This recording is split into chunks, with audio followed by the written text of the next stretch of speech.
So in this video we'll be talking about the most important topics for class 11th upcoming GK Boss 2025 exam. So उन सारे topics पे बात करेंगे, उन most important questions पे बात करेंगे, और जहाँ से जनरली आपके जेके बॉस में केमिस्ट्री में क्वेश्चन अपीयर होते हैं हर बार. ठीक है, और यही वाले जो टॉपिक्स आपके सबसे इंपॉर्टेंट है, पूरी केमिस्ट्री के सबसे इंपॉर्टेंट टॉपिक्स आपको ये देखने को मिल जाएंगे. अच्छा, सबसे पहले तो मैंने आपको ये दे रखा है कि क्या आपके पेपर का पैटर्न रहेगा, सो दैट बच्चे को एक आइडिया हो जाए कि जो भी क्वेश्चन पेपर आता है वो किस पैटर्न पे आता है. तो आपको ये पता है कि आपके क्वेश्चन पेपर में 4 सेक्शंस रहते हैं, जहाँ सेक्शन ए आपके 10 ऑब्जेक्टिव्स इंक्लूड होते हैं, 10 मार्क्स के आपको देखने को मिल जाते हैं. और उसके बाद सेक्शन बी में आपके 2 मार्क्स के क्वेश्चन देखने को मिल जाते हैं, और 9 क्वेश्चन टोटल आपको देखने को मिलते हैं. टोटल 18 मार्क्स का आपका सेक्शन बी हो जाता है. सेक्शन सी आपका 3 मार्क्स का हर क्वेश्चन होगा, और टोटल जो क्वेश्चन आपके पास होंगे 27 मार्क्स के हो जाएंगे. 9 क्वेश्चन टोटल होते हैं.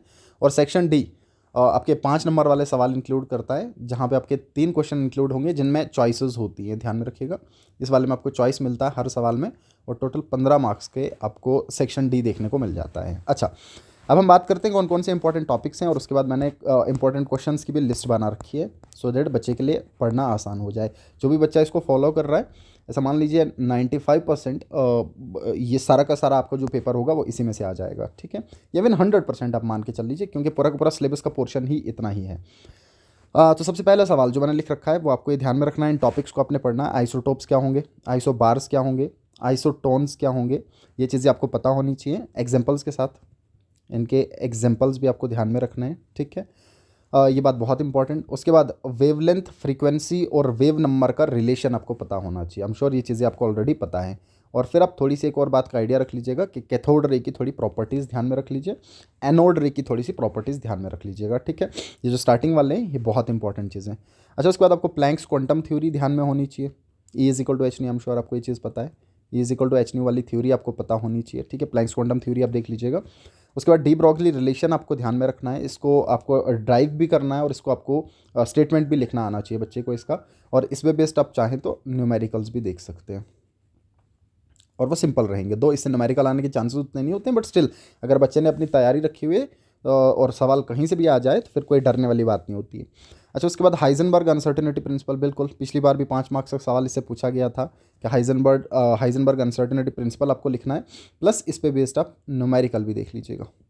और न्यूमेरिकल कहाँ से, आप एनसीईआरटी वाला न्यूमेरिकल आपको देखना है सिर्फ. ठीक है, फिर एनसीईआरटी पे जो न्यूमेरिकल दे रखे हैं वो वाले न्यूमेरिकल्स आपको देखना है. और इसे जब भी न्यूमेरिकल आता है आपके जेके बॉस में, या जब भी आया है बहुत सिंपल सा न्यूमेरिकल आया है, टू द पॉइंट, जस्ट आपको वैल्यूज़ पुट करनी है और सॉल्व करना है.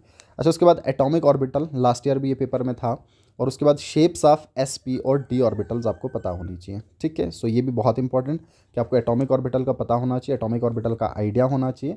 और उसके बाद एस पी और डी ऑर्बिटल्स के शेप्स आपको डिफाइन भी करने हैं, ड्रॉ भी करने हैं, और इसके बारे में आपको लिखना है. ठीक है.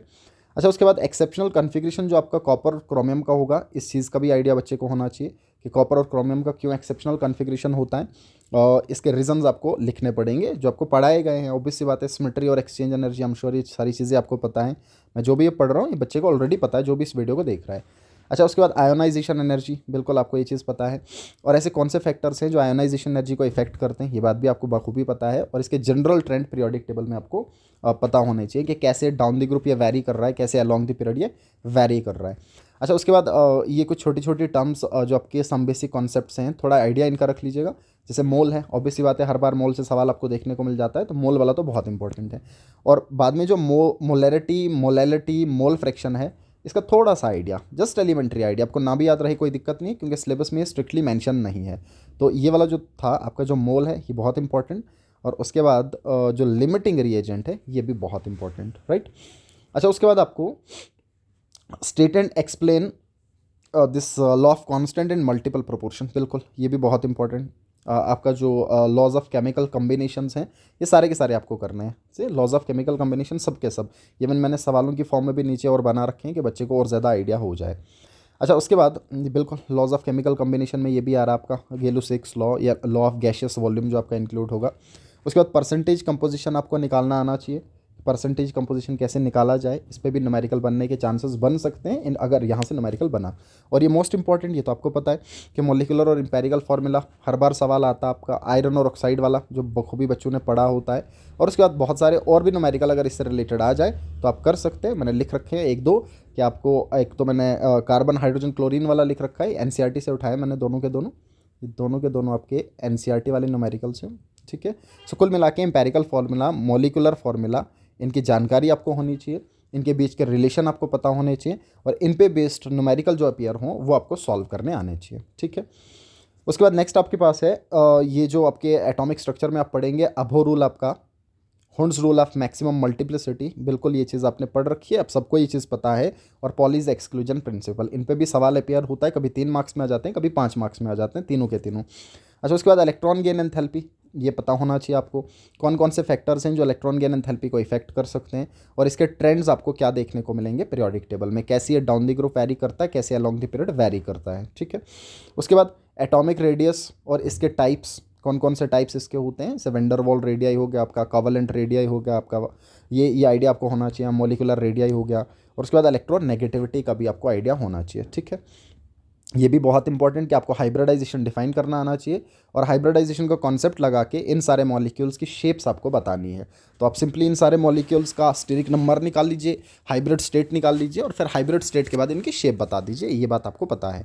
उसके बाद आपको वेस्पर थ्योरी का आइडिया होना चाहिए, वेस्पर थ्योरी ज्योमेट्रीज को प्रेडिक्ट करती है, इसके पॉस्टुलेट्स भी देख लीजिएगा, और फिर जो ज्योमेट्री होगा मॉलिक्यूल्स का वो भी आपको आना चाहिए। अब सवाल में ये देख के लिख रखा है, जैसे मान लीजिए सेंट्रल एटम पे अगर इस तरीके से मेंशन कर दें कि बताइए अगर सेंट्रल एटम पे 1, 2, 3 और 4 लोन पेयर प्रेजेंट हों, जैसे ये एग्जांपल दे रखा है नीचे, तो बताइए किस तरीके से ज्योमेट्रीज डिसाइड होंगी। तो ऑब्वियस सी बात है, आपको पता है वेस्पर थ्योरी बहुत डिटेल में मैंने पढ़ा रखा है, इवन इस पर वीडियोज़ भी मैंने यूट्यूब पर अपलोड कर रखी हैं। अच्छा, उसके बाद molecular orbital theory, this is very important, molecular orbital theory का आपको आइडिया होना चाहिए, मॉलिक्यूलर ऑर्बिटल कॉन्फ़िगरेशन आपको लिखना आना चाहिए, मॉलिक्यूलर ऑर्बिटल डायग्राम आपको बनाना आना चाहिए। उसके बाद इस मॉलिक्यूलर ऑर्बिटल थ्योरी पे बेस्ड जो एप्लीकेशंस आएंगे, जैसे मैग्नेटिक बिहेवियर हो जाएगा आपका, या मान लीजिए बॉन्ड ऑर्डर कैलकुलेट करना है आपने, बॉन्ड लेंथ का ऑर्डर आपने लगाना है, ये सब चीज़ों का आइडिया आपको होना चाहिए, ये बात भी आपको पढ़ाई गई है।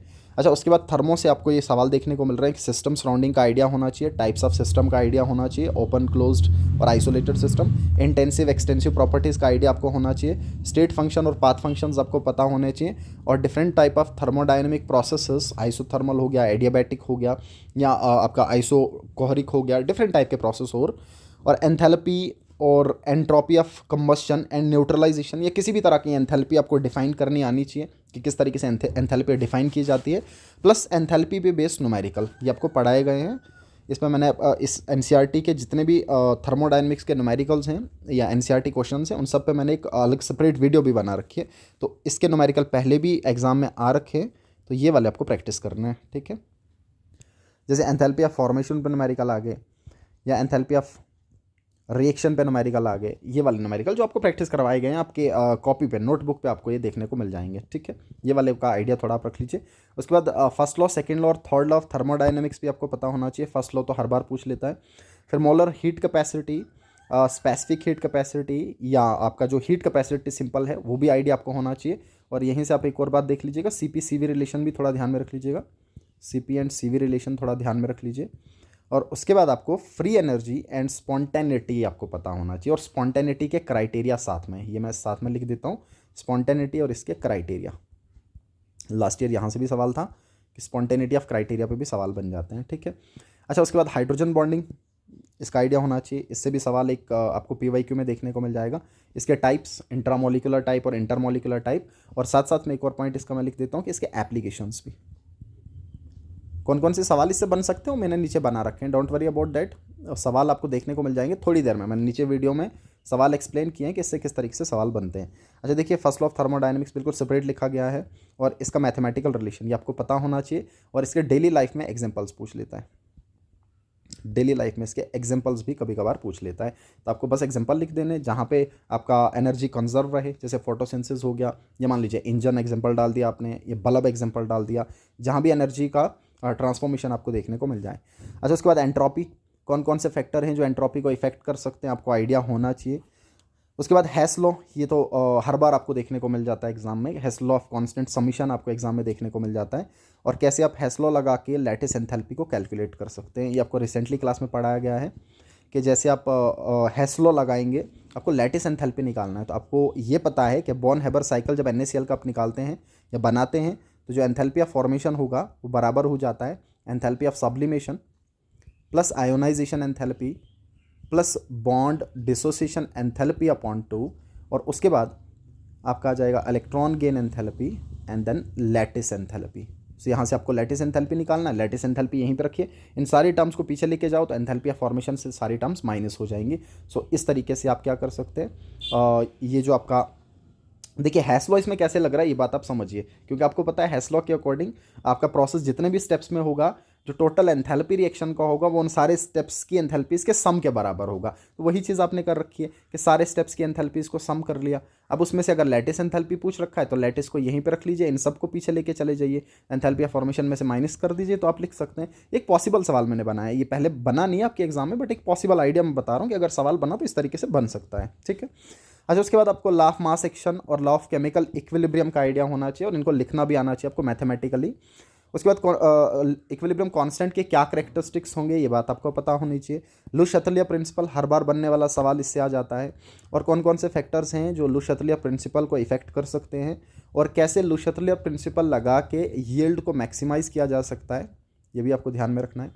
कैसे आप यील्ड को मैक्सिमाइज़ कर सकते हैं, यील्ड को मैक्सिमाइज कर सकते हैं, ठीक है। लाइक कुल मिला के इसके एप्लीकेशंस ये आप ध्यान में रख लीजिएगा।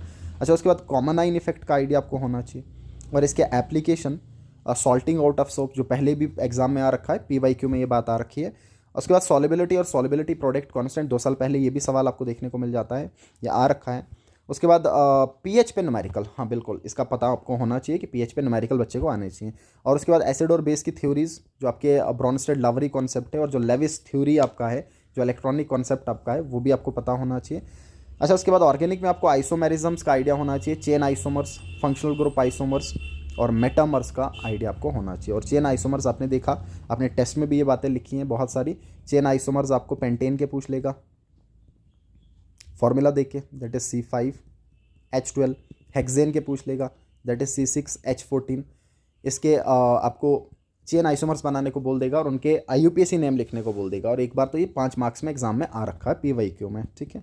तो इनका भी आइडिया आपको होना चाहिए। मेटामर्स बहुत कम पूछा गया है, तो ये याद रखिएगा कि अगर सवाल बदलेगा तो इनसे पूछ लेगा, तो मेटामर इंपॉर्टेंट है, मेटामर्स को भी आप देख लीजिएगा, ठीक है। उसके बाद IUPAC नोमेनक्लेचर, बिल्कुल ये बात तो आपको पता है, हर बार आने वाला 5 नंबर का सवाल IUPAC नोमेनक्लेचर से आता है, ठीक है। तो आपको NCERT के एग्जाम्पल्स को प्रैक्टिस करना और PYQ को प्रैक्टिस करना है।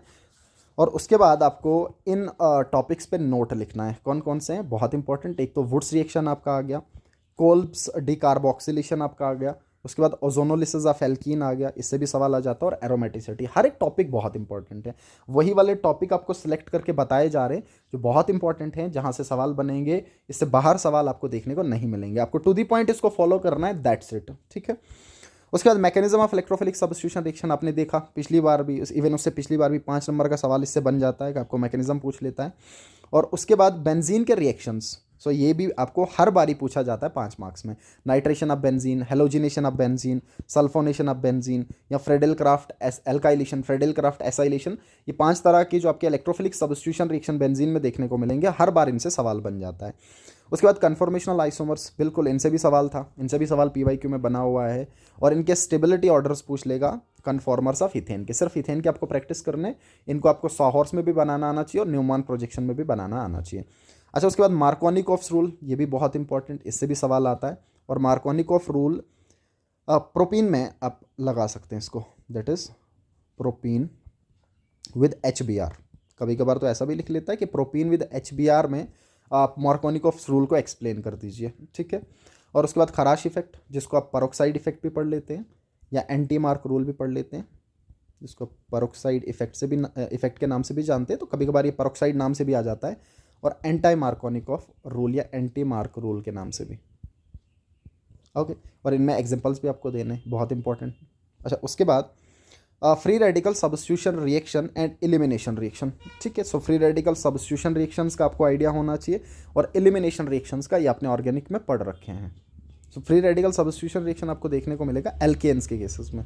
जब एल्केन्स का रिएक्शन, जैसे मान लीजिए मीथेन का रिएक्शन आपने Cl2 के साथ किया इन प्रेजेंस ऑफ यूवी, तो सनलाइट के प्रेजेंस में जो भी रिएक्शन होते हैं फोटोकेमिकल रिएक्शंस आपके फ्री रेडिकल मैकेनिज्म के थ्रू आपको देखने को मिल जाते हैं। और उसके बाद एलिमिनेशन रिएक्शन, ये बात भी आपको पता है, एलिमिनेशन रिएक्शन आपने पढ़ लिए। जब आप एल्कीन्स का फॉर्मेशन करेंगे, एल्कीन्स का formation from alcohol and alkyl halide, ठीक है, तो वहाँ पे आपका एलिमिनेशन रिएक्शन आ जाता है। आप एलिमिनेशन का स्टेटमेंट लिख के एग्जांपल वहाँ से डाल सकते हैं एल्काइल हैलाइड से, जहाँ आपको डिहाइड्रेशन करना है और डिहाइड्रो हेलोजिनेशन करना है। अच्छा, उसके बाद आपको रिएक्शन लिखने हैं एल्कीन्स के, भी बहुत इंपॉर्टेंट है। एक तो बेयर्स रिएजेंट के साथ बिल्कुल आपको देखने को मिल रहा है, पीवाईक्यू में बहुत सारे सवाल इससे पूछे गए हैं। दैट इज एल्कलाइन KMnO4 जो डाइहाइड्रोक्सिलेशन करवाता है। उसके बाद हाइड्रोजनेशन मेटल की प्रेजेंस में, निकल, पैलेडियम, प्लेटिनम के प्रेजेंस में, ब्रोमिनेशन Br2CCl4 की प्रेजेंस में। और आपको पता है Br2CCl4 और बेयर्स रिएजेंट दोनों के दोनों अनसेचुरेशन टेस्ट के लिए भी यूज़ किए जाते हैं, ठीक है, ये भी आपको मैंने पढ़ा रखा है दोनों बातें। तो ये अनसेचुरेशन टेस्ट के लिए भी यूज़ होते हैं, ये डबल बॉन्ड और ट्रिपल बॉन्ड की पहचान करने के लिए यूज़ किए जाते हैं दोनों के दोनों टेस्ट। उसके बाद आपको वाटर के साथ रिएक्शन करना है। कुल मिला के एडिशन रिएक्शन चल रहे हैं, आपको पता है मेजॉरिटी एल्कीन्स के जो भी रिएक्शन होते हैं एडिशन रिएक्शंस होते हैं, ठीक है। और उसके बाद ओजोनोलिसिस, ये बहुत इंपॉर्टेंट, इससे भी सवाल बना है पीवाईक्यू में, 5 मार्क्स का सवाल इस टॉपिक से भी बना है, ठीक है। अच्छा, उसके बाद आपको रिएक्शन लिखने इथाइन के, ट्रिपल बॉन्ड के रिएक्शन लिखने, किसके साथ, सोडियम एनाइन लिक्विड अमोनिया, इससे आपको सवाल देखने को मिल रहा है। पीवाईक्यू में भी सवाल था जहाँ चेन लेंथनिंग करवाया जा रहा था। और उसके बाद कुचिरोव रिएक्शन आप देख सकते हैं, वाटर के साथ आपको रिएक्शन करना है और किसके प्रेजेंस में, मर्क्यूरिक आयंस की प्रेजेंस में, और H पॉजिटिव का मतलब H2SO4 की प्रेजेंस में, इसको आप कुचिरोव रिएक्शन पढ़ते हैं। ये रिएक्शन भी आपको पढ़ाया गया है, ठीक है। कुचिरोव रिएक्शन नाम से NCERT पे लिखा नहीं है, बट मैंने कहा था कि आप कुचिरोव नाम से इसको याद रख सकते हैं, कुचिरोव नाम होता है इस रिएक्शन का। और उसके बाद आपको आयरन के साथ इसको ट्रीट करना है। तो आपको पता है कि जब भी इथाइन को, एल्काइन को आयरन के साथ हीट किया जाए, रेड हॉट आयरन ट्यूब से पास किया जाए, तो साइक्लिक पॉलीमराइजेशन होता है और बेंजीन का फॉर्मेशन होता है। ये बात आपने पढ़ रखी है पॉलीमराइजेशन में। और उसके बाद HBr के साथ आपको ट्रीट करना है, तो सिंपल मार्कोनिक ऑफ एडिशन कर देना है। अच्छा, उसके बाद ये कुछ टॉपिक्स आपको देखने को मिल रहे हैं इक्विलिब्रियम से, ऑस्टवर्ल्ड डाइल्यूशन लॉ, ये आपको पता होना चाहिए, आपको ड्राइव करना भी आना चाहिए। बफर सोल्यूशन और उसके टाइप्स का आइडिया होना चाहिए। और उसके बाद ऑक्सीडेशन नंबर निकालना आपको आना चाहिए, इससे हर बार सवाल आता है। ऑक्सीडेशन क्या होगा, रिडक्शन क्या होगा, रिडॉक्स रिएक्शंस क्या होते हैं, जस्टिफाई कीजिए रिडॉक्स रिएक्शंस को कि वेदर कोई रिएक्शन रिडॉक्स है या नहीं है। ऑक्सीडाइजिंग एजेंट क्या होगा, रिड्यूसिंग एजेंट क्या होगा, किसी पर्टिकुलर रिएक्शन में देके पूछ लेगा कि बताइए इसमें ऑक्सीडेशन कौन कर रहा है, रिडक्शन कौन कर रहा है, कौन ऑक्सीडाइजिंग एजेंट है, कौन रिड्यूसिंग एजेंट है। तो ये वाले सवाल भी आपको पूछ लेता है, यहाँ से भी सवाल बन जाते हैं। और टाइप्स ऑफ रिडॉक्स रिएक्शन, ठीक है, ये भी आपको पता होना चाहिए। रिडॉक्स रिएक्शन के टाइप्स आपको आने चाहिए, आपको ध्यान में होगा। कॉम्बिनेशन रिएक्शन, ध्यान दीजिएगा, जब रिडॉक्स के टाइप पूछे तो अलग बात है, और जब ऑर्गेनिक रिएक्शन के टाइप पूछे तो अलग बात है। सो कॉम्बिनेशन रिएक्शन आपका आ जाएगा, डिकम्पोजिशन आ जाएगा, डिकम्पोजिशन रिएक्शन आ जाएगा। उसके बाद आपका डिस्प्लेसमेंट रिएक्शन आ जाएगा। इस पूरे रिडॉक्स रिएक्शन पे एक 1 शॉट वीडियो मैंने अपलोड किया है, 2 घंटे का वीडियो है पूरा रिडॉक्स, उसमें मैंने खत्म कर रखा है सवालों के साथ में, आप चेकआउट कर सकते हैं। मेरे इसी एलीट कोचिंग एकेडमी के पेज पे आपको देखने को मिल जाता है, चैनल पे देखने को मिल जाएगा। उसके बाद आपको डिसप्रपोर्शनेशन रिएक्शन देखने को मिल जाएंगे, डिसप्रपोर्शनेशन, और आपको पता है डिस्प्लेसमेंट में आपको मेटल डिस्प्लेसमेंट और नॉन मेटल डिस्प्लेसमेंट देखने को मिल जाता है। तो ये भी इंपॉर्टेंट टॉपिक्स यहाँ से हो जाते हैं। उसके बाद ऑक्सीडेशन नंबर फाइंड आउट करना, ये कुछ एग्जांपल दे रखे हैं जहाँ से आप जिनका ऑक्सीडेशन स्टेट आप फाइंड आउट कर सकते हैं, ठीक है, ये ध्यान में रख लीजिएगा। और जहाँ पर भी आपको ऑक्सीडेशन स्टेट में गड़बड़ देखने को मिले कि ऑक्सीडेशन स्टेट इतना आना चाहिए बट आ नहीं रहा है, तो आपको पता है वहाँ पे परऑक्साइड लिंकेज आपका जनरली प्रेजेंट होता है। तो ये सारे एग्जांपल्स आपको पता होना चाहिए जिनके ऑक्सीडेशन स्टेट्स पूछे जा सकते हैं। जैसे मान लीजिए आपका और एग्जांपल अगर मैं लिख के चलूँ, पीवाईक्यू में एग्जांपल पूछा है जहाँ 2 क्लोरीन्स का ऑक्सीडेशन स्टेट 1 मार्क्स में पूछा गया था आपको, ये बात इसका आइडिया भी आपको होना चाहिए। ये सारी की सारी चीज़ें आपको पता होनी चाहिए, ठीक है। अच्छा, उसके बाद आपको रिएक्शन, रिडॉक्स रिएक्शंस को बैलेंस करना आना चाहिए, ये भी आपको सिखाया गया है, बैलेंसिंग ऑफ रिएक्शन, ठीक है। हाँ, उसके बाद आ गया ऑर्गेनिक से ये वाले टॉपिक, ये बहुत इंपॉर्टेंट टॉपिक है, हर बार यहाँ से सवाल बनेगा, इससे बाहर आपको कुछ देखने को नहीं मिलेगा। इलेक्ट्रोमेरिक इफेक्ट, उसके बाद इंडक्टिव इफेक्ट और रेजोनेंस इफेक्ट, इनके एप्लीकेशंस भी आप ध्यान में रख लीजिएगा। उसके बाद हाइपर कंजुगेशन, इलेक्ट्रोफाइल्स और न्यूक्लियोफाइल्स क्या होंगे, या कभी जस्टिफाई करने को बोल देगा कि बताइए इलेक्ट्रोफाइल लेविस एसिड है, न्यूक्लियोफाइल लेविस बेसेस हैं, ऐसा क्यों। होमोलिटिक और हेटेरोलिटिक फिशन बिल्कुल पढ़ रखा है आपने। और उसके बाद डिस्टिलेशन और उसके टाइप्स, चाहे वो डिस्टिलेशन अंडर रिड्यूस्ड प्रेशर हो या स्टीम डिस्टिलेशन हो, नॉर्मल डिस्टिलेशन हो, ये सारे टाइप्स मैंने आपको पढ़ा रखे हैं। और उसके बाद डिफरेंशियल एक्सट्रैक्शन भी आप थोड़ा देख लीजिए। और उसके बाद लेसाइन टेस्ट, ये जो लेसानिया टेस्ट आपका है, लेसानिया टेस्ट पे मैंने कल भी एक वीडियो अपलोड कर रखी है, लेसानिया टेस्ट, और इसके साथ साथ में detection of sulphur, nitrogen, carbon, hydrogen, halogen, इनको भी आपको ध्यान में रखना है, ठीक है। इस पूरे टॉपिक को मैंने एक ही वीडियो में एक्सप्लेन कर रखा है, बहुत ऐसा मान लीजिए 25-30 मिनट की वीडियो है, और मैंने डिटेल में इस बात को एक्सप्लेन कर रखा है, मोर देन एनफ होगी, एक बार चेकआउट कर लीजिएगा चैनल पे। अच्छा, उसके बाद मैंने इनको सवाल के फॉर्म में ऑर्गेनाइज कर रखा, बच्चे के लिए और आसान करने के लिए मैंने क्या कर रखा है, इन्हीं सब को, ये जो चीज़ें मैं बताई ऊपर, इन्हीं टॉपिक्स को मैंने सवाल के फॉर्म में एक्सप्लेन कर रखा है, सो दैट बच्चे को कॉन्फिडेंस बढ़ पाएगा, इस तरीके से सवाल बनेगा। देखिए सवाल किस तरीके से बनेगा, आपको बोल देगा state and explain law of chemical combination. जो लॉज ऑफ केमिकल कम्बिनेशन में आपको पता है कौन कौन से लॉज आ रहे हैं, इसलिए मैंने एक ही हेडिंग के अंदर सब डाल रखा है। मल्टीपल पूछ लेगा, रेसिप्रोकल पूछ लेगा, या डायरेक्टली ना पूछे तो आपको एक स्टेटमेंट, एक कहानी की फॉर्म में लिख के दे देगा, जैसे आपको पता है प्रीवियस ईयर में भी सवाल था, या आपने टेस्ट में भी सवाल लिखे हुए, बोल देगा कि बताइए नाइट्रोजन और हाइड्रोजन कंबाइन कर रहे हैं किसी थर्ड एलिमेंट लेट से ऑक्सीजन के साथ, तो फिर बताइए कौन सा रोल, ऐसा ऐसा कौन सा लॉ फॉलो होगा, तो आपको आइडिया होना चाहिए कि किस लॉ की बात कर रहा है, रेसिप्रोकल प्रोपोर्शन की बात कर रहा है। या मान लीजिए मैं आपको ऐसा बोल दूं कि सपोज कर लीजिए कार्बन और ऑक्सीजन कंबाइन कर रहे हैं और कभी CO बन रहा है, कभी CO2 बन रहा है, और तो बताइए इसमें कौन सा लॉ फॉलो होगा, उस लॉ को एक्सप्लेन कीजिए, तो आपको पता है लॉ ऑफ मल्टीपल प्रोपोर्शन की बात कर रहा है, ठीक है। तो आपको डायरेक्टली रटना नहीं है इस बात को आपको समझना भी है। या मान लीजिए ऐसा बोल देगा कि हाइड्रोजन और ऑक्सीजन का वॉल्यूम, इसका 5 लीटर वॉल्यूम कंबाइन कर रहा है, या 5 वॉल्यूम कंबाइन कर रहा है, इसका 10 वॉल्यूम कंबाइन कर रहा है, और इतने वॉल्यूम वाटर बन रहा है, तो बताइए कौन सा लॉ फॉलो होगा। तो आपको समझ में आना चाहिए कि लुसेक्स लॉ ऑफ वॉल्यूम की बात कर रहा है, गैशियस वॉल्यूम की बात कर रहा है, ठीक है। सो कुल मिला के लॉज ऑफ केमिकल कॉम्बिनेशंस का स्टेटमेंट, एक्सप्लेनेशन, और राउंड वे आपको ये आइडिया होना चाहिए कि कैसे इनसे सवाल बन सकता है, जब आपको कहानी के फॉर्म में इनको दे रखा है। उसके बाद नंबर सेकेंड आपके पास है एम्पेरिकल और मॉलिकुलर फॉर्मूला, बहुत इंपॉर्टेंट, और इनका रिलेशन, और एम्पेरिकल फॉर्मूला अगर दे रखा हो तो मॉलिकुलर फॉर्मूला कैसे निकाला जाए, और साथ साथ में एम्पेरिकल मॉलिकुलर फॉर्मूला के साथ में आपको vapour density versus molecular mass का भी आइडिया होना चाहिए। ये सारी बातें आपको पता है, आई एम वेरी श्योर कि ये बातें आपको ऑलरेडी पता है, कोई इतनी टफ बात आपके लिए नहीं है।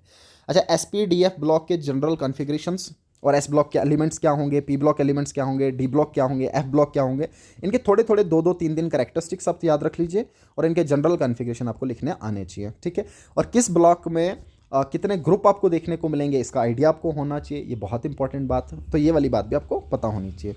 अच्छा, उसके बाद रेजोनेंस क्या होगा, और रेजोनेटिंग स्ट्रक्चर्स आपको बनाने आने चाहिए। ये कुछ मॉलिक्यूल्स मैंने दे रखे हैं सो दैट आपको आइडिया हो जाए, जैसे ओजोन का आपको रेजोनेटिंग स्ट्रक्चर बनाना आना चाहिए, कार्बोनेट का, सल्फेट का, नाइट्रेट का, इन सब के रेजोनेटिंग स्ट्रक्चर्स बनाने आपको आने चाहिए।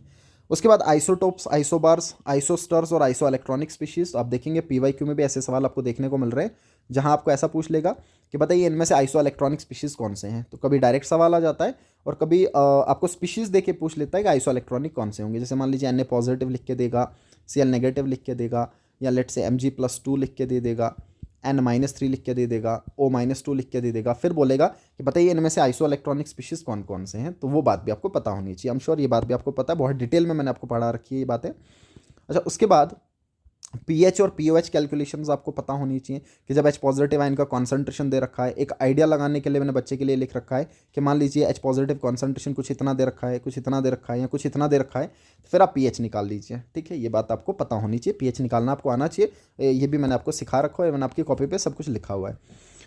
उसके बाद आपको बफर सोल्यूशन और इसके टाइप्स पता होने चाहिए, उनके एग्जांपल्स आपको पता होने चाहिए, mechanism of buffer action, buffer कैसे काम करता है, और इसके एप्लीकेशंस आपको पता होने चाहिए, ये बात भी आपको ऑलरेडी पता होगी। फंक्शनल ग्रुप और उसके करैक्टरिस्टिक्स, अब देखेंगे इससे भी सवाल बन रखे हैं पहले भी, और अगर आपको फंक्शनल ग्रुप मेंशन कर दे और फिर बोले कि बताइए इनके जो मान लीजिए कोई होमोलोगस सीरीज आपको दे दी, तो बताइए इनके फंक्शनल ग्रुप लिखने को बोल देगा। जैसे एल्डिहाइड के बोलेगा कि बताइए एल्डिहाइड का फंक्शनल ग्रुप क्या होगा, एल्कोहल का क्या होगा, कार्बोक्सिलिक एसिड्स का क्या होगा, ये सारी चीज़ें भी आपको पता होनी चाहिए। उसके बाद आपको कन्फर्मेशनल आइसोमर्स पता होने चाहिए, कन्फर्मेशनल आइसोमर्स इथेन के, उनको सॉहॉर्स में और न्यूमॉन प्रोजेक्शन में आपको बनाना आना चाहिए, और उनका स्टेबिलिटी कौन ज़्यादा स्टेबल होगा, या जनरली ऐसा पूछ लेगा डायरेक्टली आपको कि बताइए स्टेगर्ड फॉर्म का इक्लिप्स फॉर्म से ज़्यादा स्टेबल क्यों होगा, तो ये भी आपको पता होना चाहिए। अच्छा, उसके बाद एम्पेरिकल फार्मूला और इससे रिलेटेड न्यूमेरिकल्स, वो आपको पता ऑलरेडी, इसको मुझे बताने की ज़रूरत नहीं है। फिर ये लॉज ऑफ केमिकल कम्बिनेशन, ये ऊपर ही बता दिया हमने, सारे के सारे लॉज ऑफ केमिकल कम्बिनेशन आपको पता होने चाहिए। उसके बाद mole in terms of mass and volume, AMU क्या होगा, लिमिटिंग रिएजेंट क्या होगा, इस सब को आपको ध्यान में रखना है। रिडॉक्स रिएक्शंस विद एग्जांपल्स, और आइडेंटिफाई करना है आपको ऑक्सीडाइजिंग एजेंट्स को, रिड्यूसिंग एजेंट्स को, ये ऊपर ही मैंने बता दिया आपको। मॉलिक्यूलर ऑर्बिटल डायग्राम्स बनाने आने चाहिए आपको, और इनके एप्लीकेशंस में बॉन्ड ऑर्डर और मैग्नेटिक बिहेवियर कैलकुलेट करना आना चाहिए, या आपस में इनके स्टेबिलिटी ऑर्डर्स क्या होंगे, इनके बॉन्ड लेंथ के ऑर्डर क्या होंगे, बॉन्ड स्ट्रेंथ के ऑर्डर क्या होंगे, वो भी आपको आना चाहिए। उसके बाद सिग्मा और पाई बॉन्ड में डिफरेंस आपको पता होना चाहिए, कैसे ये बनते हैं, डायग्रामेटिकली आपको बनाना आना चाहिए, और इनके स्ट्रेंथ को कंपैरिजन करना है, या कभी डायरेक्टली पूछ लेगा, PYQ में भी था कि why sigma is stronger than pi, तो ये भी आपको पता होना चाहिए। उसके बाद स्पॉन्टेनियस और नॉन स्पॉन्टेनियस रिएक्शंस क्या होते हैं, एग्जांपल्स के साथ आपको आना चाहिए। अच्छा, उसके बाद periodic properties, directly periodic properties पूछ लेता है, कभी कभार पीरियोडिसिटी पूछ लेगा, ये भी ध्यान रख लीजिए, पीरियोडिसिटी एंड कॉज, पीरियोडिसिटी क्या होगा और पीरियोडिसिटी किस वजह से होगा, कभी ऐसा 2 मार्क्स में पूछ लेता है, और कभी पीरियोडिक प्रॉपर्टीज़ पूछ लेगा। पहले भी सवाल बना है कि बताइए पीरियोडिक प्रॉपर्टीज़ क्या होंगी, कोई से 3 पीरियोडिक प्रॉपर्टीज़ को लिखिए, और पीरियोडिक प्रॉपर्टी में आपको एटॉमिक रेडियाई लिखना है, आयोनाइजेशन एंथैल्पी लिखना है, इलेक्ट्रॉन गेन एंथैल्पी लिखना है, इलेक्ट्रॉन नेगेटिविटी लिखना है, और फिर इनके ट्रेंड्स, ठीक है ना, कैसे डाउन द ग्रुप वैरी कर रहे हैं, कैसे अलॉन्ग द पीरियड वैरी कर रहे हैं, किस तरीके से चेंज डाउन द ग्रुप देखने को मिल रहा है, क्या रीजंस होंगे चेंज के, सारी बातें आपको पता होनी चाहिए। उसके बाद आपको यही इंपेरिकल फार्मूला निकालना आना चाहिए, ये तो आपने ऊपर ही देख लिया। ये तो ऐसे सवाल हैं जो हर बच्चे को पता होता है, ये सवाल हर बच्चे को आता है, ठीक है। और कुछ भी एग्जांपल्स इसमें डाल दिया जाए, बच्चे को स्कीम पता है, कोई भी एग्जांपल दे दे कोई दिक्कत नहीं, आपको बस मास पता होना चाहिए, और मेजॉरिटी ऑफ टाइम्स में दे रखा होता है। उसके बाद एटॉमिक ऑर्बिटल और मॉलिकुलर एटॉमिक ऑर्बिटल्स, और आपको ऑर्बिट और ऑर्बिटल में डिफरेंस पता होना चाहिए, और एटॉमिक ऑर्बिटल डिफाइन करना आना चाहिए, और शेप्स SPD ऑर्बिटल्स के ये आपको पता है, ये आपने देख लिया ऊपर ही। अच्छा, उसके बाद चैप्टर 3 से कुछ आपके ऐसा मान लीजिए रीजन्स पे सवाल दे देता है, कुछ आपको लॉजिकल सवाल पूछ लेता है कि बताइए ऐसा क्यों होगा, किसका आयोनाइजेशन एंथैल्पी इससे ज़्यादा क्यों, इसका इससे कम क्यों, इस तरीके से सवाल। जैसे आयोनाइजेशन एंथैल्पी नाइट्रोजन का ऑक्सीजन से ज़्यादा होगा, पूछ लेगा ऐसा क्यों होगा, या बेरिलियम का बोरॉन से ज़्यादा है, ऐसा पूछ लेगा क्यों होगा, या इलेक्ट्रॉन गेन एंथैल्पी फ्लोरीन का क्लोरीन से ज़्यादा है, ऐसा क्यों होगा, या ऑक्सीजन का सल्फ़र से कम होगा, या सल्फ़र का ऑक्सीजन से ज़्यादा होगा, ये बात भी आपको पूछ लेगा। तो ये सारे रीजंस आपको पता है, इनको आपको लिखना आना चाहिए, ठीक है। अच्छा, उसके बाद मॉलिक्यूलर ऑर्बिटल कन्फिग्रेशन लिखना आना चाहिए, बिल्कुल ये आपने देख लिया, कन्फिग्रेशंस और इसके एप्लीकेशंस, इन सारे मॉलिक्यूल्स क्या, इसके अलावा कोई भी मॉलिक्यूल आपको दे दे, बस आपको ये चीज़ आनी चाहिए। फर्स्ट, सेकेंड और थर्ड लॉ ऑफ थर्मोडाइनमिक्स, उसके बाद एंट्रोपी और फ्री एनर्जी, और गिब्स हेल्महोल्ट्ज़ इक्वेशन, और स्पॉन्टेनिटी ऑफ क्राइटेरिया। यहाँ से भी सवाल पूछा है पहले, और सवाल बनता है, आपको ये बोल देगा कि बताइए अगर डेल जी का वैल्यू 0 है तो क्या होगा, पॉजिटिव है तो क्या होगा, नेगेटिव है तो क्या होगा, ये भी आपको चीज़ ऑलरेडी पता है, ठीक है। उसके बाद ऑक्सीडेशन और रिडक्शन, ये तो हल्का सा चैप्टर है आपका, बिल्कुल 4-5 टॉपिक इसमें देखने को मिल रहे हैं आपको। इलेक्ट्रॉनिक ट्रांसफर कॉन्सेप्ट की बेसिस पे पूछ लेगा, कभी ऑक्सीडेशन नंबर की कॉन्सेप्ट की पूछ लेगा, ऑक्सीडेशन स्टेट पे पूछ लेगा, और एग्जांपल्स के साथ में ये चीज़ आपको पूछ लेगा। उसके बाद बैलेंसिंग, एसिडिक और बेसिक मीडिया दोनों में आपको आना चाहिए। जो मैंने एग्जांपल करवा रखे हैं आपको, या जो NCERT के एग्जांपल है, आपको बस वही प्रैक्टिस करने हैं, क्योंकि इसमें बच्चे को अगर बैलेंस करना आता है तो फिर एग्जांपल कैसा भी आ जाए उससे कोई दिक्कत नहीं है। मान लीजिए एक एग्जांपल मैंने लिख रखा है कि आपको बेसिक मीडियम में इसको बैलेंस करना है, तो आपको बैलेंसिंग आनी चाहिए, ठीक है ना। हाफ रिएक्शन मेथड से मैंने बैलेंस करना आपको सिखा रखा है। उसके बाद ले चातेलियर प्रिंसिपल और इसके एप्लीकेशन से तो बहुत इंपॉर्टेंट है, और उसके बाद कैसे इसके एप्लीकेशंस में कैसे आप यील्ड को मैक्सिमाइज़ कर सकते हैं, ये सारी बातें। उसके बाद प्योरिफिकेशन टेक्निक्स में डिस्टिलेशन आप देख लीजिए, fractional distillation, steam distillation, vacuum distillation, direct सीधा सवाल इन पे आता है, जो मैंने लिखा हुआ है ना, ये डायरेक्ट सवाल है, आपको ऐसा बोल देगा कि राइट और नॉट ऑन फॉलोइंग, तो इन पे सवाल पूछ लेगा। अच्छा, उसके बाद क्रोमेटोग्राफी, क्रोमेटोग्राफिक टेक्निक्स पे भी आपको सवाल आ सकता है, पहले भी आ रखा है, ठीक है ना। दो इस बार आपको 50% रिलैक्सेशन भी है, तो यहाँ से चांसेस थोड़े कम है, लेकिन सवाल बन सकता है, इसमें कोई दिक्कत नहीं है। Principle and applications. अच्छा, उसके बाद मार्कोनिकोफ रूल, ये तो आपने ऊपर ही देख लिया। पेरोक्साइड इफेक्ट, लेसानिया टेस्ट आपने देख लिया। Wurtz reaction, this is also very important, Wurtz reaction में नोट लिखने को आ जाता है। Then inductive effect, hyperconjugation, electromeric effect, homolytic and heterolytic fission, ये सारे पॉइंट्स, ठीक है। अच्छा, उसके बाद आपने ऊपर देख लिया था, सीधा आया जाएगा ड्राइव कीजिए और स्टेट कीजिए डी ब्रॉगली इक्वेशंस को। उसके बाद क्वांटम नंबर्स, ये भी बहुत इंपॉर्टेंट, आपको पता है क्वांटम नंबर से पहले भी सवाल बने हैं, इवन 5 मार्क्स के सवाल क्वांटम नंबर से पहले भी बने हैं। और ये Aufbau rule, Hund's rule, maximum multiplicity पूछ लेगा, क्यों इसको मैक्सिमम मल्टीप्लिसिटी बोला जाता है। हाइजेनबर्ग अनसर्टेनिटी प्रिंसिपल आपने ये देख लिया, और इस पर बेस्ड न्यूमेरिकल्स भी आपको बताए। उसके बाद स्ट्रक्चर ऑफ एल्कीन्स, ये भी आप याद रखिएगा, ये बहुत इंपॉर्टेंट। एल्कीन्स के स्ट्रक्चर और एल्काइंस के स्ट्रक्चर आपको डिफाइन करने आने चाहिए, बनाने आने चाहिए, बस आपको डबल बॉन्ड फॉर्मेशन दिखाना है थोड़ा, और कैसे पाई बॉन्ड आपका साइड वाइज ओवरलैप से बन रहा है वो दिखाना है, थोड़ा बॉन्ड एंगल की आपने बात कर ली, बॉन्ड लेंथ की बात कर ली, स्ट्रक्चर में इतनी बातें होती हैं। उसके बाद हाइब्रिडाइजेशन क्या होगा, और आपको हाइब्रिडाइजेशन डिफाइन करना है इन सब मॉलिक्यूल्स के एग्जाम्पल्स के साथ में, ये बात आपको पता है, ये आप कर लेंगे। पॉलीज एक्सक्लूजन प्रिंसिपल, क्यों इसको पॉलीज एक्सक्लूजन प्रिंसिपल बोला जाता है, कभी कभार बोल देगा ऐसा कि बताइए, जैसा हुंड्स रूल था, पूछ लेगा कि बताइए हुंड्स रूल क्या होगा, और इसको हुंड्स रूल को मैक्सिमम मल्टीप्लिसिटी क्यों बोला जाता है, और साथ साथ में बोलेगा कि by taking an example of N2 इसको एक्सप्लेन कीजिए। तो ये बात आप ध्यान में रख लीजिएगा, ठीक है ना। यहाँ से सवाल बनते हैं, और इससे सवाल इस तरीके से भी बनते हैं, मान लीजिए आपको ऐसा भी बोल देगा कि Y in N2 the 3 electrons in 2p orbitals and 2p subshell are singly filled, ऐसा लिख लेगा, ठीक है। लाइक कुल मिला के आपको डायरेक्टली हुंड्स पूछे ये ज़रूरी नहीं है, उस हुंड्स को एक अलग तरीके से मोड़ के पूछ ले, ये बात बता रहा हूँ। जैसे मैंने आपको ऊपर बताया कि लॉज ऑफ केमिकल कॉम्बिनेशन में डायरेक्टली आपको लॉ ऑफ मल्टीपल प्रोपोर्शन पूछे, ज़रूरी नहीं है, हो सकता है कहानी के फॉर्म लिख के दे दे और पूछ ले। जैसे यहाँ पे पूछ रखा है कि बताइए नाइट्रोजन के केस में एन है, सॉरी, नाइट्रोजन के केस में आपको 3 इलेक्ट्रॉन पी ऑर्बिटल में जो देखने को मिलते हैं वो सिंगली फिल्ड क्यों होते हैं, तो आपको पता है हुंड्स रूल के अकॉर्डिंग होगा। सो कुल मिला के आपको हुंड्स को ही लिखना है, तो वही कहानी आपको दोबारा से दोहरानी है हुंड्स की फॉर्म में, बस सवाल को थोड़ा अलग तरीके से फ्रेम किया गया है। या मान लीजिए इस तरीके से सवाल को फ्रेम किया गया कि बताइए 2s ऑर्बिटल को 3D से पहले फिल क्यों किया जाएगा, Y 2s is filled before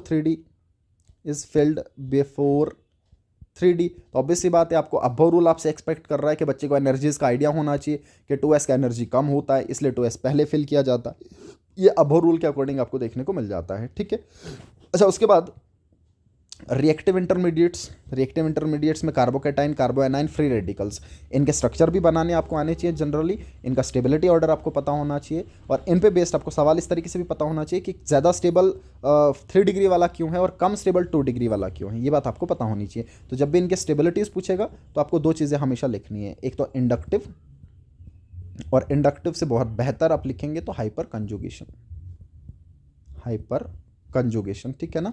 इस तरीके से आपको ऑर्डर ये पता होना चाहिए। देखिए मैंने नीचे एक सवाल बना रखा है, और इस तरीके से एनसीईआरटी का है, और पहले भी सवाल आया हुआ आपके एग्जाम में कि टर्शरी ब्यूटाइल कार्बोकेटाइन ज़्यादा स्टेबल क्यों होगा आइसोप्रोपाइल कार्बोकेटाइन से, तो आपको दोनों बातें लिखनी है। एक बात तो आपको ये लिखनी है कि टर्शरी ब्यूटाइल कार्बोकेटाइन में अल्फा हाइड्रोजन ज़्यादा है, जिसके कारण हाइपर कंजुगेटिंग स्ट्रक्चर ज़्यादा बनेंगे, और हाइपर कंजुगेशन ज़्यादा होगा तो स्टेबिलिटी ज़्यादा होगा। और दूसरी बात आपको ये लिखनी है कि 3 एल्काइल ग्रुप लगे हैं, 3 मिथाइल ग्रुप लगे हैं, जिसके कारण इंडक्टिव प्लस आई बहुत ज़्यादा होगा, डोमिनेटिंग होगा, और ज़्यादा प्लस आई होने के कारण स्टेबिलिटी आ जाएगा, ठीक है। उसके बाद mechanism of electrophilic substitution reactions in benzene, direct सवाल एग्जाम में आता है। बेंजीन में रेजोनेंस एक्सप्लेन करने को बोल देगा, तो कुल मिला के आपको कैक्यूल स्ट्रक्चर बनाने, जब ऐसा बोल दे तो आपको कैक्यूल स्ट्रक्चर बना लेना है, कैक्यूल स्ट्रक्चर्स, ठीक है। आपको कैक्यूल स्ट्रक्चर्स का आइडिया होगा। ये जो स्ट्रक्चर आप बनाते हैं बेंजीन के, एक तो इस तरीके से, और एक किन्हीं के पोजीशन अल्टर करके आप ऐसे भी बना लेते हैं, इनको कैक्यूल स्ट्रक्चर पढ़ा जाता है, और फिर इसी का आप रेजोनेंस हाइब्रिड बना लेते हैं, ठीक है। फिर इसी तरीके से आप इसका रेजोनेंस हाइब्रिड बना लेते हैं, और रेजोनेंस इसमें एक्सप्लेन करना है आपको। और उसके बाद आपको ये पता होना चाहिए कि रेजोनेंस एनर्जी क्या होगा, इसका भी आइडिया आपको होना चाहिए, ठीक है। उसके बाद फ्री रेडिकल, जो फ्रेडल क्राफ्ट रिएक्शंस आपके हैं, फ्रेडल क्राफ्ट एल्काइलेशन हो गया, फ्रेडल क्राफ्ट एसाइलेशन हो गया, कभी कभार इनको सेपरेट करके भी एग्जाम में पूछ लेता है, और बोलेगा नाइट्रेशन ऑफ बेंजीन पे भी नोट लिखिए।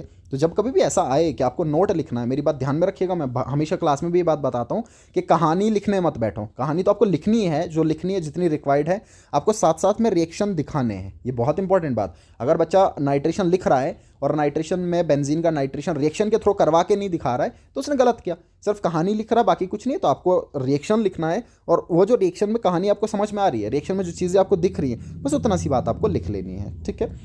उसके बाद बेंजीन सब्स्टिट्यूशन क्यों प्रेफर करता है एडिशन पे, ये बातें आपको सब पता है, ये आपको पढ़ाई गई हैं, ठीक है। ये सब आपको ध्यान में रखना है, क्योंकि आपको पता है एडिशन में एरोमेटिसिटी लूज हो जाता है। ये कॉपी पे भी मैं आपको आंसर्स की फॉर्म में लिखा रखा है। बेंजीन एक्स्ट्राऑर्डिनरी स्टेबल क्यों होता है, यहाँ से सवाल पूछ लेगा। ऑर्बिटल स्ट्रक्चर ऑफ बेंजीन, इससे भी सवाल बना हुआ है आपका। फिर वेस्पर थ्योरी, इसके पॉस्टुलेट्स, और कैसे आप इन मॉलिक्यूल्स के स्ट्रक्चर को वेस्पर से डिटरमिन कर सकते हैं, ये सब बातें आपको पता होनी चाहिए। अच्छा, उसके बाद ओजोनोलिसिस ऑफ एल्कीन्स और इसके सिग्निफिकेंस, और आपको पता है सिग्निफिकेंस में आपको क्या देखने को मिल जाता है, सिग्निफिकेंस में आपको देखने को मिल जाता है कि कैसे आप लोकेट कर सकते हैं, to locate the position of double bond, to locate the position of double bond. Double bond के पोजीशन को लोकेट करना आपने कैसे है, ये आपको मैंने बहुत डिटेल में क्लास में पढ़ा रखा है, ये बात आपको पता होनी चाहिए। और ओजोनोलिसिस पे किस तरीके से आपके सवाल और बनते हैं ये भी आपको पता होना चाहिए, मैंने कॉपी पे आपको करवा रखे हैं। मान लीजिए जिस तरीके से था कि कोई आपके पास एक एल्कीन एक्स है जिसको जिसका ओजोनोलिसिस करने के बाद आपके पास ए और बी बन रहा है। तो लेट्स से ए आपके पास इथेनॉल है और बी आपके पास एसीटोन है। तो बताइए फिर ये जो इथेनॉल और एसीटोन आपका बन रहा है, तो आप क्या एक्सपेक्ट करते हैं कि एक्स एल्कीन क्या रहा होगा, उसका आईयूपीएसी नेम लिखिए, उसका स्ट्रक्चर बताइए, और फिर ये बताइए कि अगर उसको बेयर्स रिएजेंट के साथ रिएक्ट करें तो क्या होगा, उसको अगर हाइड्रोजिनेट करें निकल की प्रेजेंस में तो क्या होगा। ये सवालों की फॉर्म में मैंने आपको पढ़ा रखे हैं, आपके कॉपी पे हैं, ठीक है। आपको सिंपली ये कॉपी से करना है, कोई और कहीं और से करने की जरूरत नहीं पड़ेगी आपको। अच्छा, उसके बाद इन रिएक्शंस को इस तरीके से अगर फ्रेम कर दें, जैसे मान लीजिए पहला रिएक्शन आपके पास दे रखा है, आपको एक एल्कीन दिया गया है, प्रोपीन दिया गया है, इसको O3 के साथ ट्रीट किया जा रहा है जिंक वाटर की प्रेजेंस में। तो आपको समझ में आ रहा है कि ओजोनोलिसिस होगा।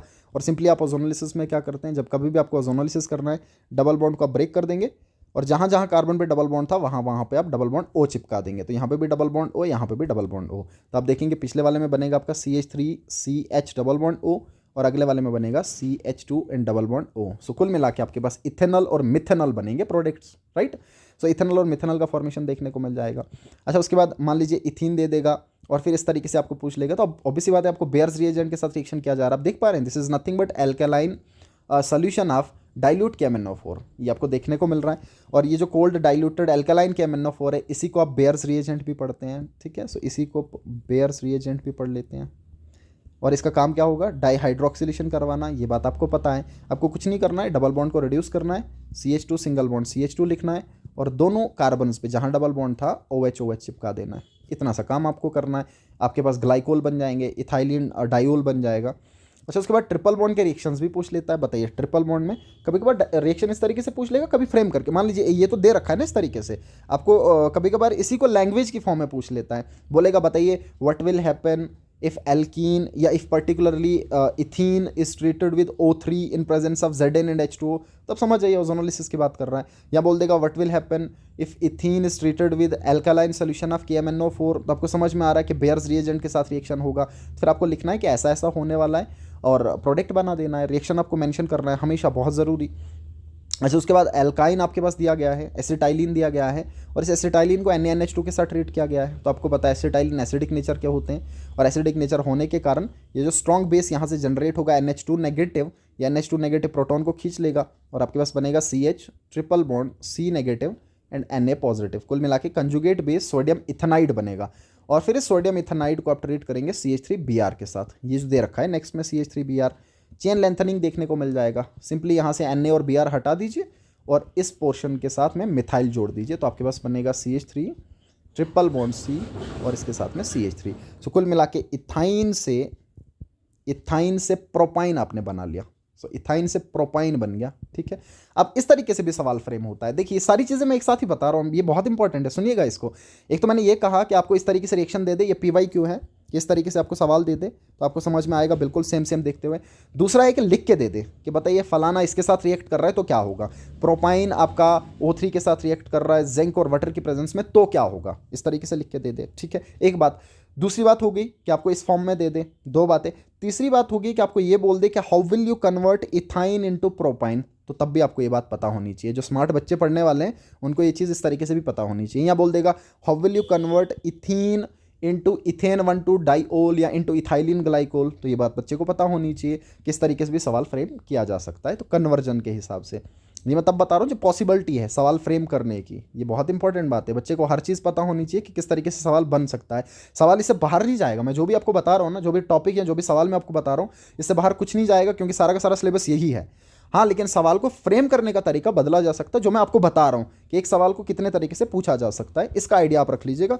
बाकी आप जो इस वीडियो को फॉलो कर रहा है, जो इन सवालों को कर रहा है, अब बिंदास पेपर में जाइएगा, इससे बाहर कुछ नहीं आएगा, ये मेरी गारंटी है आपको, ठीक है। उसके बाद आपको फिर से एक ट्रिपल बॉन्ड एल्काइन दे रखा है और आप देख सकते हैं वाटर के साथ रिएक्शन किया जा रहा है HgSO4 और H2SO4 की प्रेजेंस में। बहुत फेमस सा कुचिरोव रिएक्शन आपको देखने को मिल रहा है, जिसमें आपको आइसोमराइजेशन करना पड़ता है। कुचिरोव रिएक्शन बहुत इंपॉर्टेंट, इस तरीके से आ जाए या डायरेक्टली ऐसा पूछ ले कि बताइए व्हेन एसिटाइलिन, ये ध्यान में रख लीजिएगा, इसको एसिटाइलिन भी पढ़ते हैं, एसिटाइलिन या इसी को आप इथाइन भी पढ़ लेते हैं, ठीक है ना। ये दोनों इंपॉर्टेंट नाम इसके देखने को मिल जाते हैं, ठीक है। इस तरीके से सवाल देखने को मिल रहा है आपको। तो आपको कुछ रिएक्शन करना है सिंपली। तो बताइए वाटर का एडिशन हो जाएगा, एक डबल बॉन्ड आपका पाई बॉन्ड एक रिड्यूस हो जाएगा। सो this will B CH2, not CH2 sorry, this is CH, this is CH double bond CH, ऐसा बचेगा। एक जगह पे वाटर में से आपको पता दो चीज़ें बनेंगी, एक H पॉजिटिव दूसरा OH नेगेटिव। तो एक जगह पे OH ऐड कर दीजिए, एक जगह पे आप H ऐड कर दीजिए। तो मान लो मैंने यहाँ पे H ऐड किया और ये CH2 हो गया। अब आपको सिंपली इसको आइसोमराइज करना है, टॉटोमराइज करना है। और मैंने आपको ये सिखाया था, जहाँ पे भी OH प्रेजेंट है वहाँ पे बस डबल बॉन्ड O लिख दो। तो आपको सिंपली यहाँ पे CH डबल बॉन्ड O लिख देना है, और वो जो H हटेगा उसको साथ वाले कार्बन पे जोड़ दीजिए CH3 के फॉर्म में, और ये बन जाएगा आपके पास कुल मिला के ये इनोल बनेगा, और ये इनोल से आपका बनेगा al. So this will be ethanal. So ethanal का फॉर्मेशन आपको देखने को मिल जाएगा, राइट। सो ये भी बहुत इंपॉर्टेंट, इस तरीके से भी सवाल बन जाता है। ये सब की सब बातें बहुत इंपॉर्टेंट। अच्छा, और किस तरीके से इस पे सवाल बन सकता है, देखिए आप एल्कीन अल्काइन पढ़ रहे हैं, तो इन्हीं पे जो सवाल मैंने आपको ऊपर लिखवाए, मान लीजिए मैं इस तरीके से सवाल लिख दूँ, जो मैंने एल्कीन अल्काइन पे लिख दिया आपका। हाँ, जैसे यहाँ पे मैंने स्ट्रक्चर लिखा हुआ है कि आपको स्ट्रक्चर डिफाइन करना है। इसके अलावा मैं इस फॉर्म में आपको लिख लूँ कि बताइए, आपको ये पूछ लेगा कि ये ज़्यादा रिएक्टिव क्यों और ये कम रिएक्टिव क्यों। मान लीजिए आपको बोल देगा कि बताइए इथाइलिन में से, इथाइलिन और एसिटाइलिन में से, एसिटाइलिन हो गया ट्रिपल बॉन्ड वाला और इथाइलिन हो गया डबल बॉन्ड वाला। ये ध्यान में रखिएगा, जो इथाइलिन आपका है कुल मिलकर के इथीन आपको पूछ रहा है। सो इथीन और एसिटाइलिन डायरेक्टली नहीं पूछ रहा है, थोड़ा कंफ्यूज करके बच्चे को इस तरीके से भी पूछ लेता है, कौन ज़्यादा रिएक्टिव होगा और क्यों। मोर रिएक्टिव टुवर्ड्स किसकी तरफ, nucleophilic addition, towards nucleophilic addition and why. ठीक है, मैंने सवाल की फॉर्म में भी आपको क्लास में लिखवा रखा है। तो ऐसा भी पूछ लेगा कि बताइए ज़्यादा रिएक्टिव कौन होगा और क्यों ज़्यादा रिएक्टिव होगा। ये यहाँ से एक और बात आप ध्यान में रख लीजिए, यहीं पे लिख लेता हूँ मैं, और पॉसिबिलिटी में यहाँ पे लिख लेता हूँ कि आपको थोड़ा आइडिया फिजिकल प्रॉपर्टीज़ का होना चाहिए। थोड़ा सा आप ध्यान में रख लीजिएगा, फिजिकल प्रॉपर्टीज़ ऑफ एल्केन्स, ये भी आप थोड़ा देख लीजिएगा, ठीक है ना। ये बहुत ईजी होता है। एल्केन्स के फिजिकल प्रॉपर्टीज़ में क्या क्या चीज़ आप थोड़ा याद रख लीजिएगा।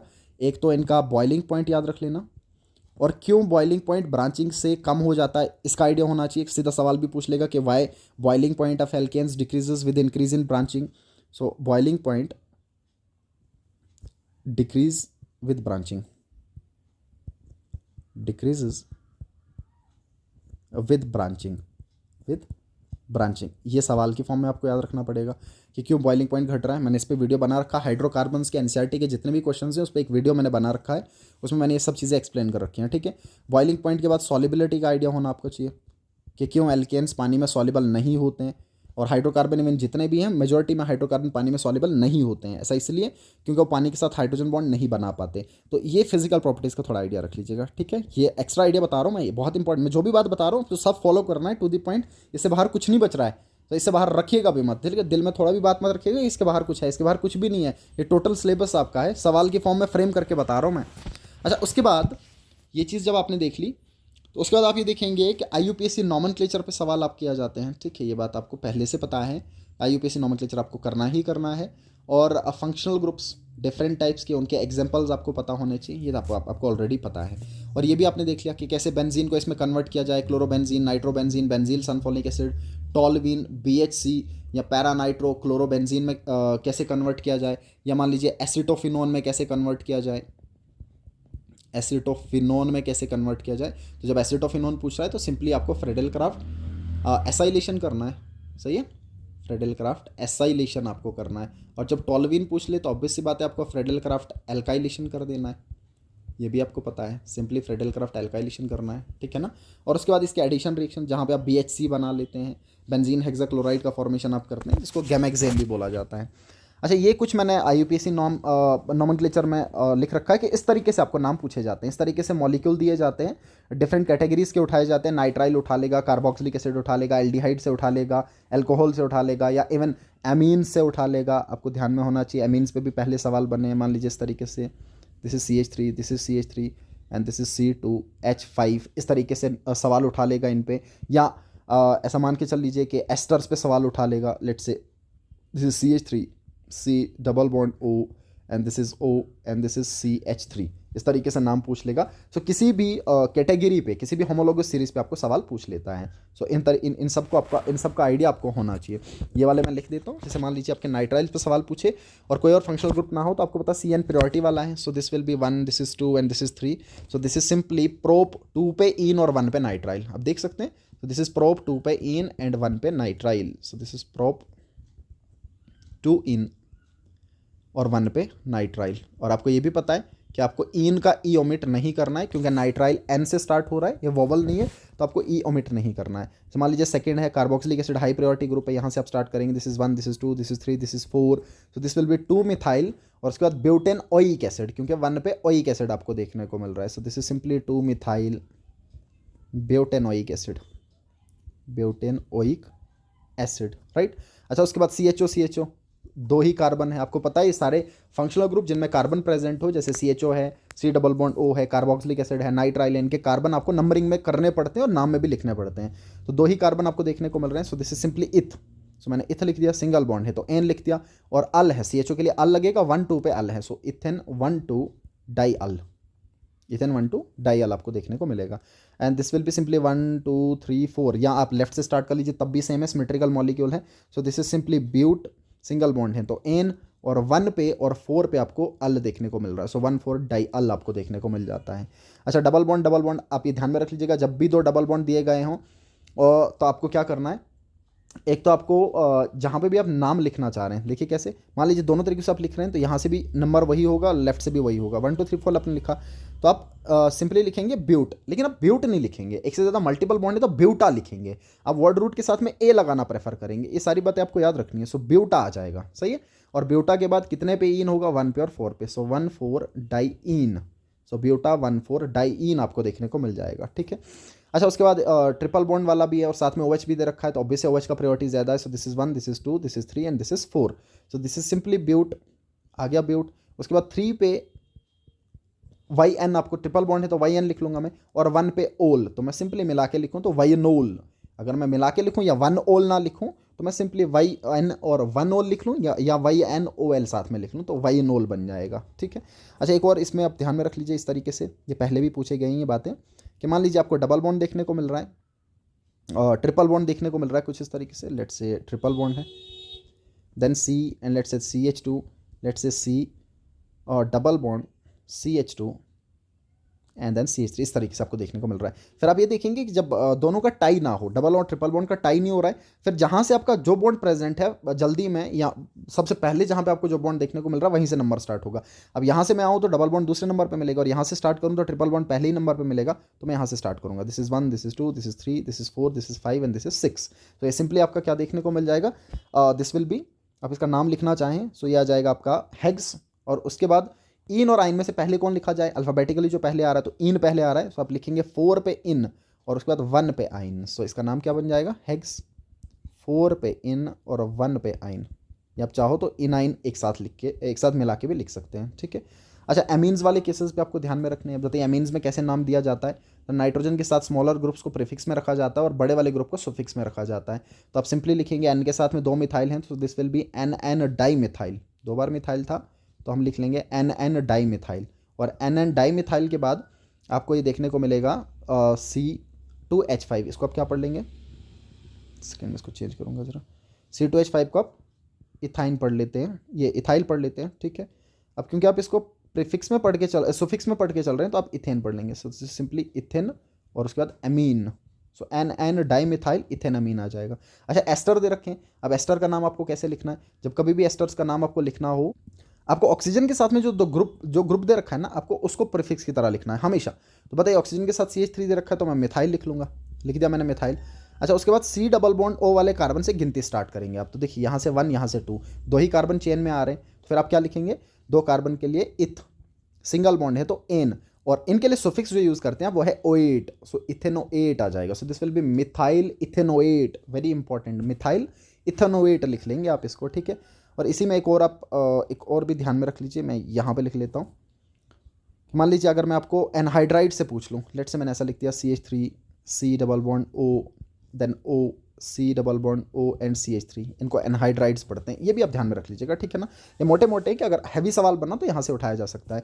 इनमें आपको सिंपली क्या करना है, C डबल बॉन्डों से नंबर स्टार्ट कर लीजिए, दिस इज 1 दिस इज 2, और आप देखेंगे बिल्कुल ऑपोजिट साइड भी सेम ही चल रहा है। तो आप क्या करेंगे, क्योंकि एनहाइड्राइड है तो आपको सिर्फ, अगर सिमेट्रिकल है तो सिर्फ आपको एक ही तरफ से कार्बन गिनने, दूसरी तरफ से गिनने की जरूरत नहीं है। तो बताइए 2 कार्बन आ रहे हैं तो मैं इसके लिए क्या लिखूंगा, दिस इज इथेन, और क्योंकि कार्बोक्सिलिक एसिड से आता है तो इसलिए मेरे को ओइक लिखना पड़ता है।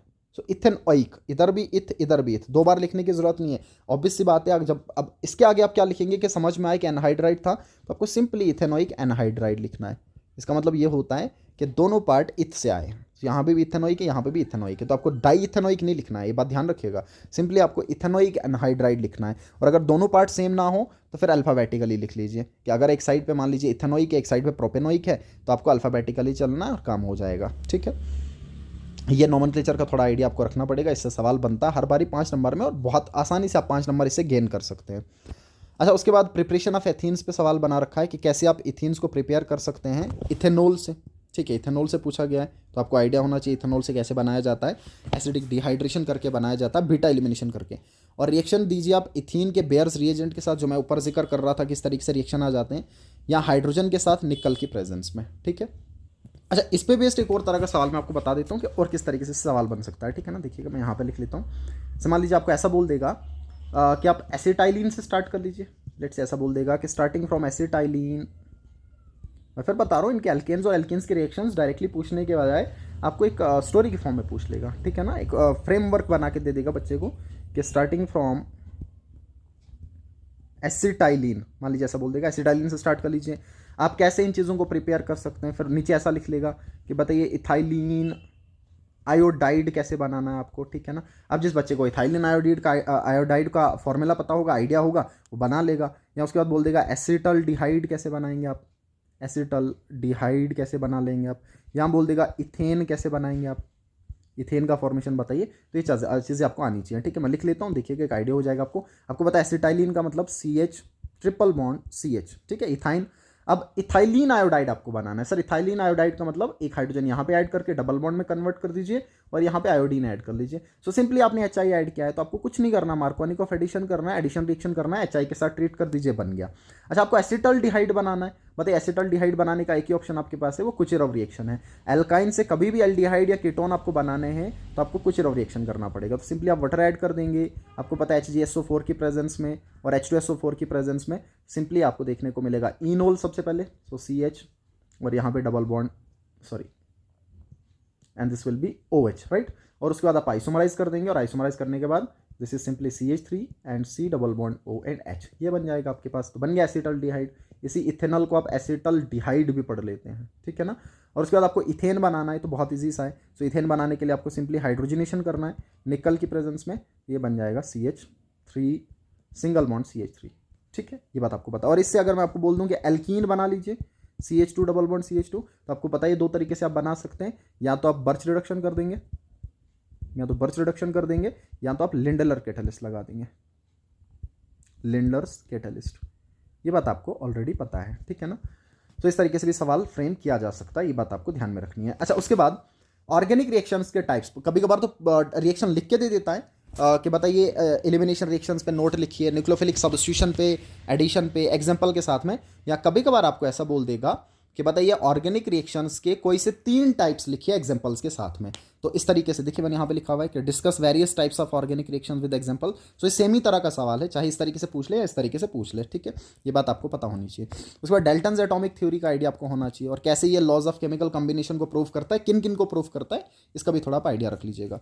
उसके बाद रिप्रेजेंटेटिव एलिमेंट्स क्या होते हैं, पता है आपको, S और P ब्लॉक वालों को रिप्रेजेंटेटिव बोला जाता है। अच्छा, क्यों D ब्लॉक वालों को ट्रांजिशन एलिमेंट बोला जाता है, ये बात भी आपको पता है। ये सब चीज़ें आपको आइडिया होना चाहिए। हाइड्रोजन बॉन्डिंग एंड टाइप्स से ऊपर ही लिखा था मैंने, और इसके एप्लीकेशन, और इसके एप्लीकेशन में क्या पूछ लेता है, पिछली बार भी सवाल था, ऐसा पूछ लेगा कि बताइए H2S गैस क्यों है और H2O लिक्विड क्यों है, 2 ऑक्सीजन और सल्फर दोनों सेम ही ग्रुप के हैं। ऐसा इसलिए होगा क्योंकि वाटर वाले में हाइड्रोजन बॉन्डिंग होगा, जिसकी वजह से मैग्नीट्यूड ऑफ इंट्रैक्शन बढ़ जाता है, इसलिए लिक्विड स्टेट में एग्जिस्ट करेगा। यहाँ बोल देगा बताइए वाटर का एबनॉर्मली हाई बॉइलिंग पॉइंट क्यों होगा, यहाँ बोल देगा इथेनॉल पानी में सॉल्युबल क्यों होगा लेकिन बेंजीन नहीं होगा। तो आप समझ जाइए सब के सब हाइड्रोजन बॉन्डिंग के कारण होंगे, हाइड्रोजन बॉन्डिंग इनमें इन्वॉल्व है, इसलिए ऐसा हो जाएगा। अच्छा, उसके बाद देखिए जो सवाल मैंने ऊपर बनाया था बिल्कुल वैसा ही सवाल कि क्या होगा जब आप इथेनॉल को H2SO4 के साथ ट्रीट करेंगे, तो ऑब्वियस है इथीन का फॉर्मेशन होगा। ये बस आपको सवाल दूसरे तरीके से फ्रेम करके दे रखा है, तो इसमें एलिमिनेशन हो जाएंगे दोनों में। ऊपर वाले में आपको डिहाइड्रेशन करना है, नीचे वाले में आपको डिहाइड्रोहेलोजिनेशन करना है। ये ध्यान में रख लीजिएगा कि आपको डिहाइड्रोहेलोजिनेशन करना है, और इस तरीके से भी लिख के दे सकता है, डिहाइड्रोहेलोजिनेशन, डिहाइड्रोहेलोजिनेशन, ठीक है। और डिहाइड्रोहेलोजिनेशन भी पूछ ले तब भी सेम सवाल है कि जब एल्काइल हैलाइड्स को अल्कोहलिक पोटाश के साथ ट्रीट करेंगे, अल्कोहलिक सोल्यूशन ऑफ KOH के साथ ट्रीट करेंगे, तो जो एलिमिनेशन बीटा एलिमिनेशन होगा उसी को डिहाइड्रोहेलोजिनेशन कहा जाता है, जहां हाइड्रोजन भी हटता है और हेलोजन भी हट जाता है, ठीक है। उसके बाद एसिडिटी ऑफ टर्मिनल अल्काइंस, बिल्कुल एसिडिटी ऑफ टर्मिनल अल्काइंस क्यों एसिडिक नेचर के होंगे, कैसे आप ये जस्टिफाई कर सकते हैं, ये सारी आइडिया आपको होना चाहिए। अच्छा, एल्केन्स, एल्कीन्स और एल्काइंस को बनाने के कोई 3 मेथड आपको पता होने चाहिए, तीनों के ध्यान में रख लीजिएगा, ठीक है। वो ऊपर भी आ जाएंगे, यहाँ पे भी आ जाएंगे, वो सेम बात है। देखिए सवाल जो है ना रिपीटेड है, जैसे मैंने ऊपर आपको कहा कि क्या होगा जब H2SO4 के साथ इथेनॉल को ट्रीट किया जाए, तो ऑब्वियसली एल्कीन्स को बनाने का एक तरीका है, तो वो ऊपर भी आ गया और नीचे भी आ गया। अच्छा, उसके बाद 3 केमिकल रिएक्शंस, ये भी ध्यान में, वो ऊपर भी आ गए, वो जो अपने यहाँ पे देखे वो ऊपर भी आ गए पहले से, ठीक है, वो सेम ही बात रिपीट हो गई। अच्छा, उसके बाद स्ट्रॉन्ग इलेक्ट्रोलाइट क्या होता है, वीक इलेक्ट्रोलाइट्स क्या होते हैं, पता है आपको। और उसके बाद आपको आयोनाइजेशन अगर निकालना है, degree of ionisation weak electrolyte का निकालना है, तो कैसे आप कैलकुलेट कर सकते हैं, उसके लिए आपको डेरिवेशन निकालना है, ठीक है, या इक्विलिब्रियम में आपको पढ़ाया गया है। अच्छा, क्यों H2S आपका रिडक्टेंट होता है और क्यों ये SO2 आपका ऑक्सीडेंट और रिडक्टेंट दोनों होता है, ये भी आपको पता है। कौन ऑक्सीडाइजिंग एजेंट, कौन रिड्यूसिंग एजेंट, कौन सिर्फ ऑक्सीडाइजिंग एजेंट की तरह बिहेव कर सकता है, कौन रिड्यूसिंग एजेंट की तरह बिहेव कर सकता है, ये बात भी आपको पता है। और ये कुछ और खास बातें जैसे डायनेमिक नेचर ऑफ इक्विलिब्रियम पर लिखने को बोल देगा, कभी कभार छोटी छोटी बातें बोल देता है बच्चे को। डाइपोल मोमेंट और इसके एप्लीकेशंस, या मान लीजिए कभी ऐसा बोल देगा कि बताइए एवोगैड्रोज नंबर क्या है, एवोगैड्रोज नंबर पूछ लेगा, ठीक है। कुछ भी छोटी छोटी बातें आपको पूछ लेता है, सारी बातें आपको पता होनी चाहिए। या उसके बाद डाइपोल मोमेंट और उसके एप्लीकेशन पूछ लेगा, कॉमन आयन इफेक्ट और उसके एप्लीकेशन ये आपने ऊपर ही देख लिया। कैरियस और जल्दाल मेथड कभी कभार ये पूछ लेता है, कैरियस मेथड और जल्दाल मेथड कि कैसे आप क्वांटिटेटिवली एस्टिमेट कर सकते हैं हेलोजन्स को, और साथ में अपने ये जो होंगे नाइट्रोजन, इनको कैसे क्वांटिटेटिवली एस्टिमेट किया जा सकता है। अच्छा, उसके बाद एंथैल्पी क्या होगा, इक्विलिब्रियम कांस्टेंट ये आपने ऊपर ही देख लिया, और केपी और केसी रिलेशन ये याद रख लीजिएगा, इस पे भी सवाल बनते हैं, पहले भी बने केपी और केसी रिलेशन पे। या तो सीधा केपी केसी रिलेशन पूछ लेगा, या कुछ इक्वेशन देके मान लीजिए ऐसा लिख लेगा, let's say we have N2 + 3 times H2 and it gives 2 times NH3, ठीक है। फिर बोल देगा कि बताइए केपी और केसी में रिलेशन क्या आएगा, इसके लिए तो आपको लिखना आना चाहिए। So you know that KP is equal to KC into RT⁴ बस इतना सा टास्क है कि आपको ΔNG निकालना है। और ΔNG कैसे निकालते हैं, product gaseous moles minus reactant gaseous moles put कर दीजिए तो बन जाएगा आपके पास सवाल, ठीक है। ये आपके वो पॉसिबल सवाल हैं जहाँ से सवाल आपको देखने को मिल जाएगा, या जहाँ से सवाल बनेगा, इससे बाहर कहीं से भी सवाल नहीं बनेगा। मैं फिर बता रहा हूँ, एट द एंड मैं वापस बता रहा हूँ, तीसरी बार गारंटी देके चल रहा हूँ मैं, इससे बाहर कहीं से भी आपको सवाल देखने को नहीं मिलेगा, क्योंकि पूरी की पूरी केमिस्ट्री आपकी 11th की है। आपको यही वाले टॉपिक्स और यही वाले जो मैंने सवाल की फॉर्म में आपको फ्रेम करके दे दिए, यही सारे आपको तैयार करने हैं, यही सारे आपको पढ़ने हैं। ये बहुत इंपॉर्टेंट बात, ठीक है ना। और लिमिटिंग रिएजेंट पे तो आपको प्रैक्टिस करना ही करना है, ये बहुत इंपॉर्टेंट बात। लिमिटिंग रिएजेंट वाले सवालों का प्रैक्टिस कर लीजिएगा, ठीक है ना। जो भी NCERT के लिमिटिंग रिएजेंट पे सवाल दे रखे हैं उनको प्रैक्टिस कर लीजिए, वहाँ से आपके सवाल बनने के अच्छे चांसेस हो जाते हैं। या जो भी मैंने आपको सम बेसिक कॉन्सेप्ट में बताए हैं, some basic concept of chemistry का मैंने आपको, जो मोल कॉन्सेप्ट का मैंने आपको PDF दे रखा है, क्वेश्चन वाला PDF, वो वाले प्रैक्टिस कर लीजिए, उससे काम हो जाएगा आपका, उससे बाहर कुछ देखने को नहीं मिलेगा, ठीक है। So thank you so much. अगर आपको ये सारी चीज़ें आपके लिए हेल्पफुल हुई तो please make sure to comment, ठीक है। तो थैंक यू।